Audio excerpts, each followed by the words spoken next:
চুল পড়ে যাচ্ছে, চুল বড় হচ্ছে না, চুলে ড্যান্ড্রাফ, এই সমস্যাগুলো মনে হয় আমাদের সবারই কম বেশি আছে, তাই না?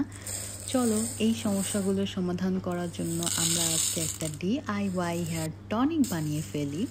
এই হেয়ার টনিক বানানোটা খুবই সহজ। প্রথমে মেথি দানা নিতে হবে। মেথি দানাগুলোকে পানি দিয়ে ভিজিয়ে রাখতে হবে একদিনের জন্য।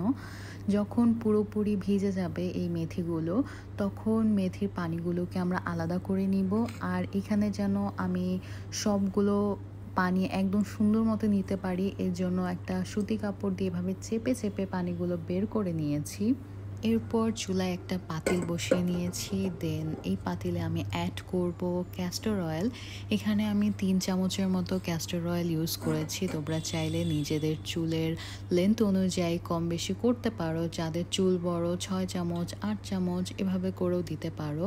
দেন এখানে অ্যাড করব আমি 2 চামচের মতো মেথি ভেজানো যে পানিটা আলাদা করে রেখেছিলাম ওই পানিটা। এইটাও হচ্ছে তোমাদের ইচ্ছা মতো, 2 চামচ না দিয়ে তোমরা যদি 4 চামচ দিতে চাও 4 চামচ দিতে পারো, এরকম আর কি। দেন দিব হচ্ছে রোজমেরি লিভস। আর রোজমেরি লিভসটা আমি এখানে একদম লিভসটাই দিয়েছি। আর কেউ চাইলে লিভসটাকে আগে বয়েল করে দেন ওই পানিটা দিতে পারো, ওইটা আরও বেশি এফেক্টিভ হয়। আমি আসলে ওই দিন এভাবে বানিয়েছিলাম, কিন্তু নেক্সট ডে আমি হচ্ছে এরকম বয়েল করে দেন এখানে অ্যাড করি রোজমেরি লিফের যে পানিটা আছে ওইটা। দেন সবগুলো উপকরণকে একসাথে 3 মিনিটের মতো বয়েল করে নিয়ে আমাদের ছেঁকে নিতে হবে। বাস এইটুকুই হয়ে গেল আমাদের হেয়ার টনিক। আর এই হেয়ার টনিকটা আমি একদিন পরপর ইউজ করি, আর এটার রেজাল্টটা এত বেশি নাইস, অ্যামেজিং। আমি বলবো যে তোমরা ডেফিনেটলি ট্রাই করে দেখো। ফার্স্ট ইউজের পরই তোমাদের রেজাল্টটা তোমরা নিজেরাই দেখতে পারবে, এত সুন্দর।